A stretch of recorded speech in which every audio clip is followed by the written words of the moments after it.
کلثوم پڑھائی کے ویزے پر سویڈن گئی تو وہاں اس کے بیگ سے پاؤڈر نکل آیا تو اسے پکڑ کر جیل میں ڈال دیا گیا۔ تو جیل سے ایک گورا اسے بھگا کر لے گیا اور اس کے ساتھ شادی کر لی۔ وہ کلثوم سے غلط کام کرواتا اور اسے غلام بنا کر رکھ لیا۔ کلثوم رات دیر تک عبادت کرتی اور رو رو کر دعا کرتی کہ وہ کسی طرح گھر پہنچ جائے۔ ایک رات گورا نشہ کر کے آیا تو اس نے نماز کی حالت میں اسے گھسیٹ کر بہت مارا۔ تو اگلی صبح کلثوم نے خود کو پولیس کے حوالے کروا دیا اور عدالت میں بولی مجھے پھانسی دے دی جائے۔ تو جب عدالت اسے پھانسی دینے لگی تو وہاں موجود لوگوں کی آنکھیں پھٹی کی پھٹی رہ گئیں جب آسمان سے۔ یہ کلثوم کی زندگی کا پہلا سفر تھا۔ گاؤں میں رہنے والی معصوم اور اونچے اونچے خواب دیکھنے والی کلثوم، جس نے کبھی خواب میں بھی نہیں سوچا تھا کہ وہ ہوائی جہاز میں سفر کرے گی۔ آج جب اس نے پہلی مرتبہ ہوائی جہاز میں قدم رکھا تھا تو بس اس کی آنکھوں میں آنسو آ گئے تھے۔ اس کے کتنے خواب تھے جو اب سویڈن جا کر ہی پورے ہونے والے تھے۔ اس کی خوشی کی کوئی انتہا نہیں تھی۔ وہ اپنی سیٹ پر جا کر بیٹھ چکی تھی۔ آس پاس کے لوگوں کو دیکھنے لگی۔ وہاں پر اسے کوئی بھی پاکستانی نہیں لگ رہا تھا۔ سبھی مسافر اسے دوسرے ممالک کے ہی لگ رہے تھے۔ چہرے پر مسکراہٹ تھی۔ ہر ایک کو وہ مسکرا کر دیکھ رہی تھی، چونکہ زندگی کے 3 سال اب اس نے سویڈن میں ہی گزارنے تھے۔ کہیں نہ کہیں اپنے ماں باپ کو چھوڑ کر جانے کا دکھ بھی اس کے دل میں موجود تھا، مگر خوشی بھی تھی کہ جب وہ لوٹ کر آئے گی تو کچھ بن کر آئے گی۔ اگر وہیں پر اس کی اچھی جاب بھی لگ گئی تو پڑھائی کے ساتھ ساتھ وہ اچھا کما بھی سکے گی۔ کئی طرح کے خواب تھے جو اس کی آنکھوں میں تھے، مگر اس بات سے انجان تھی کہ وہاں پر جانے کے بعد اس کے ساتھ ہونے کیا والا ہے۔ اس کی عمر 19 سال تھی۔ ماں باپ کی سب سے بڑی اولاد تھی۔ بڑی نازوں سے اسے پالا گیا تھا۔ پڑھنے کا اسے بچپن سے شوق تھا۔ وہ اپنے خاندان کی پہلی لڑکی تھی جو اتنا زیادہ پڑھ رہی تھی، ورنہ اس سے پہلے کوئی بھی اس کے خاندان کی لڑکی کیا لڑکا بھی اس قدر زیادہ نہیں پڑھا تھا۔ اس معاملے پر بھی خاندان والوں نے 100 طرح کی باتیں کی تھیں کہ بچی کو اتنا پڑھانے کی ضرورت ہی کیا ہے، آخر میں بچی نے سنبھالنا تو چولہا چوکی ہی ہے۔ مگر کلثوم نے سب کی باتوں کا منہ توڑ جواب دیا تھا کہ اپنی پست سوچ میرے ابا پر مسلط نہ رکھیں۔ میرے ابا آج کے دور کے مرد ہیں، پڑھائی کی اہمیت جانتے ہیں۔ وہ اپنی بیٹیوں کو اپنے قدموں پر کھڑا کریں گے تاکہ کل کو وہ کسی کی محتاج نہ رہیں۔ شیر محمد کو بھی اپنی بیٹیوں پر بڑا ہی ناز تھا۔ کلثوم تو ان کو جان سے پیاری تھی۔ گھریلو حالات کچھ خاص نہ تھے، مگر اس کے باوجود اس نے اپنی بچیوں کو اچھی تعلیم دلوائی تھی۔ کلثوم تو شروع سے ہی تعلیم میں بڑی اچھی تھی، ہمیشہ ٹاپ آتی تھی۔ 12ویں میں اس نے اچھے نمبر سے پوزیشن حاصل کی تو تبھی اس کی ایک ٹیچر نے اسے سویڈن سے آنے والی اسکالرشپ کے بارے میں بتایا تھا۔ گھر والوں کو بتائے بغیر وہاں پر اپلائی کر دیا۔ چند روز بعد ہی رزلٹ بھی آ گیا، جس کے مطابق کلثوم کو اسکالرشپ مل چکی تھی۔ اس کی 3 سال کی پڑھائی مفت ہو چکی تھی۔ تمام تر خرچہ بھی یونیورسٹی والے اٹھا رہے تھے۔ اس کی خوشی کی تو انتہا نہیں تھی۔ اس نے ڈرتے ڈرتے اس بارے میں جب اپنے والدین کو بتایا کہ اس کے والدین پہلے تو حیران ہوئے کہ اگلے ہی پل اسے منع کر دیا کہ وہ ہرگز سویڈن نہیں جائے گی۔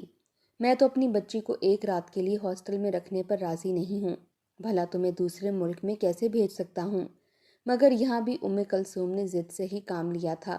اپنے ابا کے آگے ہاتھ جوڑ کر کھڑی ہو گئی، رونے لگی، کھانا پینا چھوڑ دیا کہ بس میں پڑھ کر کچھ بننا چاہتی ہوں، آپ سب کے حالات بدلنا چاہتی ہوں، یوں مجھے دوسرے ملک جانے کی اجازت دے دی جائے۔ اپنی بیٹی کی خوابوں کو دیکھا تو اس کے ابا مان بھی جاتے، لیکن جب ماں کو لگا کہ ابا نرم پڑتے جا رہے ہیں تو وہ فوراً بیچ میں آ چکی تھی۔ کہنے لگی کہ بالکل نہیں، جوان جہان بیٹی ہے، اسے تو اب بس گھر کی چولہا چوکی سنبھال کر اپنے گھر کا ہونا چاہیے۔ جتنی پڑھائی کرنی تھی بس وہی بہت ہے، مزید پڑھنے کی کوئی ضرورت نہیں ہے۔ مگر کلثوم کسی طور نہ مانی تھی۔ آخر کار اس نے اپنے ماں باپ کو منا ہی لیا تھا۔ ایئرپورٹ پر اس کے ماں باپ اور چھوٹے بہن بھائی کھڑے تھے۔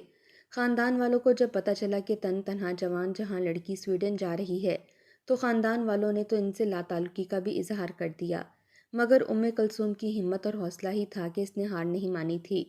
ابھی وہ آنکھیں موندے اس بارے میں سوچ ہی رہی تھی کہ تبھی اس کے ساتھ موجود سیٹ پر ایک لڑکی آ کر بیٹھی جو اس کی ہی ہم عمر تھی، چوئنگم چباتے ہوئے مسکرا رہی تھی۔ پھر اس نے کلثوم کے ساتھ باتیں کرنا شروع کر دیں۔ کلثوم بھی اس سے اپنے مراسم بڑھانے لگی۔ وہ تو بھولی بھالی اور معصوم تھی، یہی سوچ کر اس سے بات چیت کرنے لگی کہ سفر آسانی سے کٹ جائے گا اور اسے سویڈن لوگوں کے بارے میں تھوڑی بہت معلومات بھی مل جائے گی۔ اسی بیچ اس کے پاس اس کا ہینڈ بیگ بھی موجود تھا۔ باتوں ہی باتوں میں وہ اس قدر مگن ہو گئی کہ اسے دھیان ہی نہ رہا کہ کب اس سویڈن کی لڑکی نے اپنے بیگ سے موجود کوئی چیز اس کے بیگ میں گرا دی ہے۔ جیسے ہی سویڈن کے ایئرپورٹ پر جہاز پہنچا اور سامان وغیرہ چیک ہوا تو ایئرپورٹ پر ایک کہرام سا مچ چکا تھا، کیونکہ کلثوم کی بیگ سے سفید پاؤڈر نکل آیا تھا۔ کلثوم تو گھبرا چکی تھی، لوگ اس کے خلاف نعرے بازی کرنے لگے تھے۔ لیڈی پولیس اس کے پاس کھڑی تھی، اسے پکڑ کر وہاں سے لے جانے لگی تو وہ بامشکل بول کر اپنی سچائی کا یقین دلا رہی تھی کہ اسے نہیں پتا یہ سب کچھ اس کے پاس کہاں سے آیا، وہ تو پڑھائی کے لیے یہاں پر آئی ہے، اسے بخش دیا جائے۔ ایک تو وہ اکیلی تھی، دوسرا وہاں پر کوئی اس کو سمجھنے والا نہ تھا۔ وہ رونے لگی مگر اسے سویڈن کی جیل میں ڈال دیا گیا۔ اس کے خلاف اچھا خاصا کیس بن چکا تھا، کیونکہ دوسرے ملک سے اسمگلنگ کرتے ہوئے پکڑی گئی تھی۔ پہلے تو 3rd ڈگری ٹارچر کیا گیا۔ بھاری بھرکم وجود رکھنے والی عورتیں کلثوم کو مارنے لگیں، بالوں کو جکڑ کر پوچھنے لگیں کہ بتاؤ تمہارا تعلق کس گروہ سے ہے، کتنی مرتبہ اسمگلنگ کر چکی ہو۔ کلثوم ان کے آگے ہاتھ جوڑ کر کہتی کہ میں خدا کی قسم کھاتی ہوں، خدا کا واسطہ مجھے چھوڑ دو، میں ایسی ویسی لڑکی نہیں ہوں، میرے ساتھ بیٹھی ہوئی لڑکی نے مجھے یوں پھنسایا ہے۔ مگر وہ یہودی مزاج خواتین تھیں، انہیں ان سب باتوں سے کہاں فرق پڑتا تھا۔ کلثوم کو لمبی قید ہو چکی تھی، اسے تو اتنا وقت ہی نہ ملا تھا کہ اپنے ماں باپ کو کال کر کے اپنے بارے میں بتا سکتی۔ وہ لوگ الگ اس کے بارے میں پریشان ہو رہے تھے۔ کلثوم کا سارا سامان ضبط کر لیا گیا تھا۔ چند روز تو اسے ایک تنہا جیل میں رکھا گیا، مگر پھر اسے بڑی جیل میں لا کر پٹخ دیا گیا۔ وہ کتنے خواب سجا کر سویڈن آئی تھی کہ پڑھ لکھ کر اپنا نام بنا کر واپس پاکستان جائے گی، مگر یہاں پر آنے کے بعد تو جیسے اس کے سارے خواب ملیا میٹ ہو چکے تھے۔ اس کی آنکھوں میں آنسو رکنے کا نام ہی نہیں لے رہے تھے۔ ابھی بھی بیٹھی وہ رو ہی رہی تھی جب 2 لیڈی کانسٹیبل نے اسے پکڑا اور سویڈن زبان میں ہی گالیاں دیتے ہوئے ایک جیل میں لا کر پٹخ دیا۔ کلثوم کا وجود تو اس وقت لرزا جب اس نے جیل میں دھیان دیا۔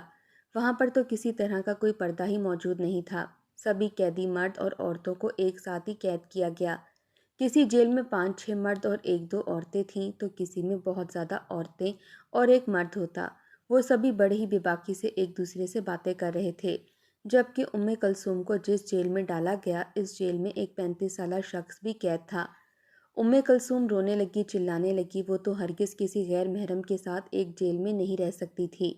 لیڈی کانسٹیبل کے آگے ہاتھ جوڑ کر اس کی منتیں کرنے لگی کہ مجھے الگ جیل میں قید کرو، میں اس شخص کے ساتھ یہاں پر قید نہیں رہوں گی، مگر وہ اس کے منہ پر پیر کی ٹھوکر مار کر گرا چکی تھی۔ کلثوم کے منہ سے خون جاری ہو چکا تھا۔ وہ ڈر کر ایک کونے میں بیٹھ کر پھوٹ پھوٹ کر رونے لگی، اپنے رب کو بلانے لگی کہ وہ کس مصیبت کو پہنچ چکی ہے، ساری آزمائشیں آخر کیوں اس کے ساتھ وارد ہوئی ہیں۔ اس کے خاندان والوں کی تو ساری پیشین گوئیاں اور سارے خدشات سچ ہو چکے ہیں۔ کتنی مشکل سے اسے اپنے ماں باپ سے اجازت ملی تھی، کس قدر مشکلات سے دوچار ہو چکی تھی۔ بے شک اس کا خدا ہی تھا جو اسے اس مصیبتوں سے نکال سکتا تھا۔ وہ وہیں پر بیٹھی رو رہی تھی۔ کچھ دیر بعد ہی وہاں پر لوگوں کو کھانا دیا گیا۔ کھانے میں جو چیز تھی دیکھ کر تو کلثوم ابکائیاں لینے لگی تھی، کیونکہ وہ ابلا ہوا گوشت اور سوپ تھا۔ گوشت بھی کسی مرغی یا گائے کا نہیں بلکہ سور کا تھا۔ وہاں پر موجود سبھی غیر مسلم قیدی تو مزے لے کر وہ گوشت کھا رہے تھے، مگر کلثوم نے وہ کھانا پیچھے دھکیل دیا۔ سامنے بیٹھا 35 سالہ شخص جس کا نام ہیری تھا، اس نے کلثوم کو کھانا نہ کھاتے دیکھا تو اس سے سوال کرنے لگا کہ دیکھو میں جانتا ہوں تمہیں بے قصور لایا گیا ہے، اگر تم سچ میں مجرم ہوتی تو اس قدر رو نہ رہی ہوتی، لیکن تمہیں زندہ رہنے کے لیے کھانا تو کھانا پڑے گا، بہتر ہے کہ تم یہ کھانا کھاؤ، اپنے جسم میں انرجی لاؤ۔ مگر کلثوم نفی میں سر ہلا کر کہنے لگی کہ نہیں، ہمارے مذہب میں یہ جانور حرام ہے، ہم تو اسے انتہائی غلیظ سمجھتے ہیں، بھلا میں تو اسے دیکھنا بھی گوارا نہیں کروں گی۔ اس شخص نے جب یہ سنا تو حیرت سے آگے بڑھ کر کلثوم کو دیکھنے لگا، پھر اگلے ہی پل اپنا پیالہ ختم کرنے کے بعد کلثوم سے بولا، کیا میں تمہارا پیالہ بھی کھا لوں؟ تو کلثوم نے وہ پیالہ اسے لینے کی اجازت دے دی۔ وہ شخص تو پیٹ بھر کر کھا چکا تھا مگر کلثوم بھوکی رو رہی تھی۔ جب اس سے مزید برداشت نہ ہوا تو روتے ہوئے اپنے ماں باپ کا نام لینے لگی۔ کتنی ہی دیر وہ شخص بیٹھا اسے دیکھتا رہا، پھر کلثوم سے پوچھنے لگا کہ تمہارے ساتھ یہ سب کچھ کیسے ہوا، مجھے مکمل تفصیل بتاؤ۔ کلثوم نے سب کچھ اس کے گوش گزار کیا۔ تو وہ کچھ سوچ میں پڑ چکا تھا۔ کہنے لگا کیا تم اپنے ماں باپ سے بات کرنا چاہتی ہو؟ کلثوم کو سمجھ نہیں آ رہی تھی کہ آخر وہ شخص جس کا نام ہیری تھا وہ کلثوم پر اتنا مہربان کیوں ہو رہا ہے۔ کلثوم کہنے لگی کہ ہاں میں بات کرنا چاہتی ہوں، لیکن میری بات میرے ماں باپ سے کروائے گا کون؟ ہیری کہنے لگا کہ بس تم رات ہونے کا انتظار کرو۔ کلثوم حیرت سے اس شخص کو دیکھنے لگی تھی جو تھا تو انگریز، غیر مسلم، مگر نہ جانے کیوں کلثوم کو یقین ہو چکا تھا کہ وہ اپنے دل میں اس کے لیے ہمدردی رکھتا ہے، وہ اس کے ساتھ کچھ بھی غلط کرنے والا نہیں ہے۔ جیسے ہی رات ہوئی اور جیلر وہاں سے کھانا کھانے کے لیے گیا تو اسی پل اس 35 سالہ شخص نے جیل میں ہی ایک جانب کو فرش پر بچھے ہوئے کپڑے کو ہٹایا۔ کپڑے کو ہٹانے کے بعد زمین میں اس نے ایک چھوٹا سا گڑھا بنا رکھا تھا۔ اس نے وہاں سے مٹی ہٹائی اور ایک چھوٹا سا موبائل وہاں سے نکالا۔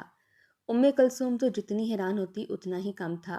یہ ہیری جس قدر شکل سے معصوم لگتا تھا اتنا معصوم نہیں تھا۔ اس نے وہ موبائل نکالا اور پھر اسے صاف کرنے کے بعد وہ موبائل کلثوم کی جانب بڑھا دیا۔ کہنے لگا کہ یہ لو، اپنے ماں باپ سے بات کر لو۔ کلثوم رونے لگی۔ اس نے تو سوچا تھا کہ اپنے ماں باپ کو اس حقیقت کے بارے میں بتا دے گی کہ وہ اسمگلنگ کے الزام میں پکڑی جا چکی ہے، لیکن اگلے پل ہیری نے اسے روک دیا۔ کہنے لگا کہ نہیں، تم مجھ پر بھروسہ رکھو، میں تمہیں یہاں سے نکال لوں گا۔ تم اپنے ماں باپ کو صرف یہ بتاؤ کہ تم یہاں پر پہنچ چکی ہو، جہاں پر رہتی ہو وہاں پر سگنل کا مسئلہ ہے، اس لیے تم ان سے زیادہ بات نہیں کر سکتی۔ کلثوم نے ایسے ہی کیا تھا۔ بڑی مشکل سے اپنا لہجہ خوشگوار رکھ کر اس نے بات کی تھی۔ اس کے ماں باپ اس کی آواز سننے کو تو جیسے ترس چکے تھے۔ کلثوم نے اپنے ماں باپ کو بتایا کہ وہ ٹھیک ٹھاک یہاں پر پہنچ چکی ہے، اسے کسی طرح کا کوئی مسئلہ نہیں ہے۔ جیسے ہیری نے اسے سمجھایا تھا اس نے ویسے ہی کہا۔ اس کے ماں باپ بھی اس کی آواز سن کر تھوڑے مطمئن ہو چکے تھے۔ 1-1.5 منٹ بعد ہی کال کٹ چکی تھی۔ فون بند کرنے کے بعد کلثوم دھاڑے مار مار کر رونے لگی کہ اس کے ساتھ یہ سب کچھ کیا ہو گیا۔ ہیری اس کے پاس آیا اور اس کے کندھے پر ہاتھ رکھ دیا۔ یوں اس کا لمس اپنے کندھوں پر محسوس کر کے کلثوم فوراً پیچھے ہٹی تھی، لیکن اگلے پل ہیری دوبارہ اس کے کندھے کو تھام کر کہنے لگا کہ فکر مت کرو، میں تمہیں یہاں سے باہر نکال لوں گا۔ کلثوم نے پوری کوشش کی تھی کہ وہ وہاں جیل میں سو نہ سکے، لیکن پھر بھی جب اسے نیند آئی تو اس نے یہ محسوس کیا تھا کہ ہیری نے اس کی جانب نظر ڈالنے کی بھی کوشش نہیں کی تھی۔ 2 دن تک وہاں رہنے کے بعد تیسرے روز جب جیلر وہاں پر آ کر بیٹھا تو بڑی مہارت سے ہیری نے اس کی جیب سے چابی نکالی تھی اور پھر آدھی رات کو جیل کا دروازہ کھول کر دونوں وہاں سے بھاگ چکے تھے۔ وہ اندھا دھند بھاگ رہے تھے۔ ہیری نے کلثوم کا ہاتھ پکڑ رکھا تھا۔ کچھ دیر بھاگنے کے بعد ہیری نے اپنے موبائل پر ایک مس کال دی۔ تھوڑی دوری پر ایک گاڑی کھڑی تھی، شاید وہ ہیری کا جاننے والا تھا۔ ہیری اور کلثوم اس گاڑی میں بیٹھ گئے اور گاڑی وہاں سے آگے بڑھ چکی تھی۔ کلثوم کا تو برا حال ہو چکا تھا، دل تھا کہ گویا سینہ چیر کر باہر گرنے والا تھا۔ وہ بہت گھبرا چکی تھی۔ اس نے بھی ابھی تک ہیری کا ہاتھ پکڑ رکھا تھا۔ ہیری سے کہنے لگی کہ کہیں پولیس والوں کو ہم دوبارہ مل گئے تو؟ بھلے ہی میں بے قصور تھی، لیکن اب میں نے جیل سے بھاگ کر بہت بڑی غلطی کر دی ہے۔ اگر میں دوبارہ ان کے ہاتھ لگ گئی تو؟ ہیری کہنے لگا کہ سوچنا بھی مت، یہاں کا قانون بہت سخت ہے، جیل سے بھاگنے والوں کو تو سیدھا پھانسی کی سزا سنا دیتے ہیں۔ تم فکر مت کرو، میں تمہیں دوبارہ ان تک پہنچنے نہیں دوں گا، مجھ پر بھروسہ رکھو۔ نہ جانے کیوں مگر کلثوم ہیری کے ساتھ مطمئن محسوس کرنے لگی تھی۔ ہیری شکل و صورت سے گورا چٹا انگریز تھا، بہت خوبصورت تھا۔ کچھ ہی دیر بعد اسے نیند آنے لگی تو وہ ہیری کے ہی کندھے پر سر رکھ کر سو چکی تھی۔ جب کئی گھنٹوں بعد اس کی آنکھ کھلی تو گاڑی ایک فلیٹ کے باہر کھڑی ہو چکی تھی۔ وہ فلیٹ ہیری کا ہی تھا۔ اس کا دوست اسے چھوڑ کر وہاں سے چلا گیا۔ وہ اس علاقے سے 4-5 گھنٹے کی مسافت کی دوری پر آ چکے تھے۔ ہیری کہنے لگا کہ اب ہم تک کوئی بھی نہیں پہنچ سکتا۔ وہ اسے اپنے فلیٹ میں لے آیا تھا۔ کلثوم اس فلیٹ میں گئی، تھوڑا مطمئن محسوس کر رہی تھی، مگر وہ ہیری سے کہنے لگی کہ میں کل صبح ہی اپنی یونیورسٹی چلی جاؤں گی اور وہاں پر ہاسٹل میں رہنے کا انتظام کر لوں گی۔ مگر ہیری سے کہنے لگا کہ تم پاگل ہو، تمہارے تمام تر ڈاکومنٹس پولیس والوں کے پاس موجود ہیں، 1 سیکنڈ نہیں لگے گا انہیں تمہیں یونیورسٹی کے دروازے سے ہی پکڑنے میں۔ تم اب بالکل بھی نہیں پڑھ سکتی۔ ہاں، 6 مہینے تک تمہیں بالکل خاموش رہنا ہوگا۔ 6 مہینے بعد وہ تمہارا کیس خود ہی بند کر دیں گے، پھر تم اپنی پڑھائی جاری رکھ لینا۔ یہ سن کر کلثوم پریشان ہوئی تھی، پھر کہنے لگی کہ میں یہاں پر کہاں رہوں گی، میرا تو کوئی سہارا نہیں ہے، میں تو پورے سویڈن میں بالکل اکیلی ہوں۔ اتنا سننا تھا کہ ہیری آگے بڑھا اور کہنے لگا کہ ہم کورٹ میرج کر لیتے ہیں۔ ایک دم سے یہ دھماکہ بھی کلثوم کو حیران کر چکا تھا۔ اسے ہیری کی نظروں میں اپنے لیے محبت اور اپنائیت دکھائی دینے لگی۔ کہیں نہ کہیں اس وقت اسے یہ ٹھیک لگا تھا، کیونکہ اگر وہ ہیری سے نکاح کر لیتی تو وہ یہاں پر محفوظ ہاتھوں میں رہ سکتی تھی۔ اس نے نکاح سے پہلے ہیری کو یقین دلایا کہ یہ نکاح صرف اور صرف کاغذی رشتہ ہوگا۔ اس کے بعد جب تک میری پڑھائی مکمل ہوگی میں یہیں رہوں گی۔ تم میرے قریب نہیں آؤ گے۔ میں تمہیں جاب ملنے کے بعد اس فلیٹ میں رہنے کا کرایہ بھی ادا کر دوں گی۔ پھر 3 سال بعد جب واپس پاکستان گئی تو تمہارا راستہ الگ اور میرا الگ۔ ہیری اس بات پر مسکرایا تھا، کہنے لگا کہ ہاں، بالکل ایسا ہی ہوگا۔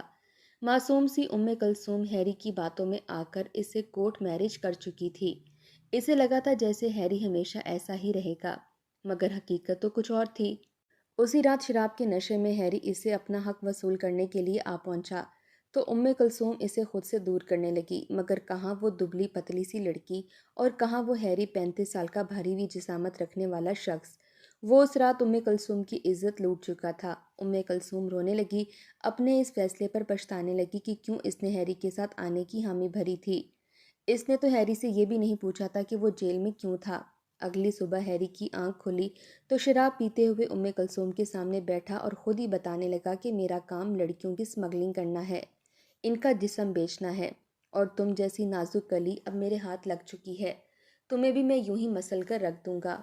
کلثوم کو اب پچھتاوا ہو رہا تھا کہ وہ پاکستان میں ہی رہ کر پڑھائی مکمل کر لیتی، کم از کم تن تنہا یہاں پر نہ آتی۔ وہ کنویں سے نکل کر کھائی میں گر چکی تھی۔ وہ رونے لگی، وہاں سے بھاگنے کی کوشش کرنے لگی، مگر سارے دروازے اس کے لیے بند کیے جا چکے تھے۔ پہلے تو ہیری اسے زیادتی کا نشانہ بناتا رہا، اور پھر اس نے اپنے دوستوں کو بھی وہاں پر بلانا شروع کر دیا۔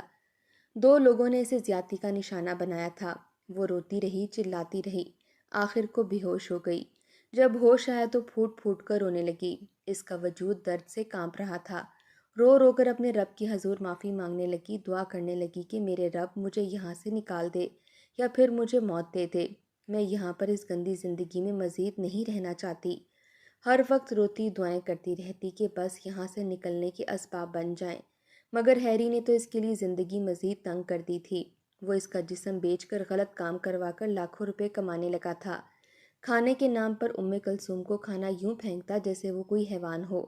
جب اس کا دل چاہتا شراب کے نشے میں زیادتی کے ساتھ ساتھ اسے تشدد کا بھی نشانہ بناتا۔ چند مہینوں میں کلثوم کا جسم نیلو نیل ہو چکا تھا۔ جسم پر سگریٹ کے جلنے کے نشان تھے، چہرہ بھی زخموں سے بھرا ہوا تھا۔ اب تو کلثوم کی کچھ زیادہ ڈیمانڈ بھی نہیں ہونے لگی تھی۔ تب جا کر ہیری نے اس کے لیے کھانے پینے کا انتظام کیا اور اس کے لیے دوائیاں لایا۔ کلثوم بالکل سکتے کی کیفیت میں آ چکی تھی۔ ساری ساری رات روتی دعا کرتی رہتی کہ بس کسی طرح میں یہاں سے نکل جاؤں۔ سارا دن وہ حیوانوں کی حیوانیت کا شکار بنی رہتی تھی۔ اس رات بھی وہ جائے نماز پر بیٹھی دعا کر رہی تھی کہ جب ہیری آ کر کہنے لگا کہ کسٹمر آیا ہے، اٹھو تیار ہو جاؤ، مگر دعا مانگتی ہوئی کلثوم جب نہ اٹھی تو اس نے اسے وہیں پر گھسیٹ کر مارنا شروع کر دیا اور لا کر لاؤنج میں پٹخ دیا۔ کہنے لگا کہ اپنا حلیہ درست کرو، میں تمہیں آج ہوٹل میں چھوڑ کر آؤں گا، وہیں پر تمہارا کسٹمر انتظار کر رہا ہے۔ مگر آج اس کے صبر کا پیمانہ لبریز ہو چکا تھا۔ اگلے ہی پل اس نے پاس پڑا گلدان اٹھایا اور نشے میں لڑکھڑاتے ہوئے ہیری کے سر پر دے مارا۔ گلدان کھا کر ہیری گرا تھا۔ اس کے بعد اس کے ہاتھ میں جو چیز آئی اس نے ہیری کو اٹھا کر مارنا شروع کر دی۔ ہیری کا چہرہ خون سے لت پت تھا، وہ بے ہوش ہو چکا تھا۔ یہ صحیح موقع تھا کلثوم وہاں سے بھاگ نکلی۔ پاکستان جانے کے تو سارے راستے اس کے لیے بند ہو چکے تھے۔ وہ کس منہ سے پاکستان جاتی؟ اس کے ماں باپ تو اس پر گزری ہوئی قیامت سن کر دم توڑ سکتے تھے۔ اس نے فیصلہ کر لیا تھا کہ وہ اب زندہ نہیں رہے گی۔ اس نے جا کر خود کو پولیس کے حوالے کروا دیا اور یہی مطالبہ کیا کہ میں بہت بڑی اسمگلر ہوں، میرے سینئر مجھ سے اب بچے اسمگل کروانا چاہتے ہیں، اس لیے بہتر ہے کہ آپ لوگ مجھے پھانسی دے دیں، ورنہ وہ لوگ بھی مجھے مار ہی دیں گے۔ اتنا سننے کے بعد تو کھلبلی سی مچ چکی تھی۔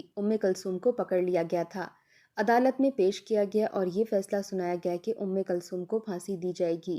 یہ سن کر کلثوم کی آنکھوں میں آنسو بھر آئے تھے، لیکن اگلے ہی پل وہاں پر کچھ ڈاکٹر اور سائنسدان آ گئے۔ وہاں پر ایک ایسی لڑکی کا کیس چل رہا تھا جو کہ پیشے ور اور اسمگلر تھی۔ جب کلثوم اور اس لڑکی کے کیس کو آپس میں جوڑا گیا تو یہ بات سامنے آئی تھی کہ وہ لڑکی بھی اسی روز پاکستان سے سویڈن آ رہی تھی۔ دونوں بیٹھی بھی ایک ساتھ ہی تھیں۔ پھر جب تمام تر معلومات دیکھے گئے اور کلثوم کے بیگ سے نکلنے والے پاؤڈر پر انگلیوں کے نشان دیکھے گئے تو یہ دیکھ کر ڈاکٹر کو حیرت ہوئی تھی کہ ان پر تو کلثوم کی انگلیوں کے نشان تھے ہی نہیں، صرف اور صرف دوسری پیشہ ورانہ اسمگلر کی انگلیوں کے نشان تھے۔ یہیں سے کڑی ملائی گئی اور پھر کلثوم سے ایک مرتبہ پھر بیان لیا گیا، روتے ہوئے جب بتایا کہ میں تو یہاں پر اسکالرشپ پر پڑھنے کے لیے آئی تھی، تو اس مرتبہ ان کو یقین آ چکا تھا کیونکہ ثبوت اس کے خلاف تھے، سبھی اس کے سامنے شرمندہ تھے۔ باقاعدہ اس کے لیے سویڈن کی سب سے بڑی یونیورسٹی میں پڑھائی مفت کر دی گئی۔ صرف اتنا ہی نہیں، سویڈن میں اسے رہائش کے لیے ایک گھر بھی گفٹ کر دیا گیا اور ماہانہ وظیفہ بھی مقرر کر دیا گیا۔ شاید وہ اس غلطی کا ازالہ کر سکیں، مگر اصل زندگی تو ہیری نے برباد کی تھی۔ اس نے سوچا کہ وہ پاکستان جائے، لیکن اس میں صرف اور صرف ضلالت تھی۔ اس نے یہاں پر ایک مرتبہ پھر غلط فیصلہ نہیں کیا تھا، بلکہ اپنے ماں باپ سے کچھ عرصے بعد رابطہ کر لیا تھا، پڑھائی بھی جاری رکھی تھی اور یوں اس نے پڑھائی مکمل کرنے کے بعد ڈگری حاصل کر لی تھی۔ ان 3-4 سالوں میں اس کے زخم بھر چکے تھے۔ جب وہ واپس پاکستان آئی تو ہر کوئی خوش تھا، اس کے ماں باپ کو مبارکباد دے رہا تھا۔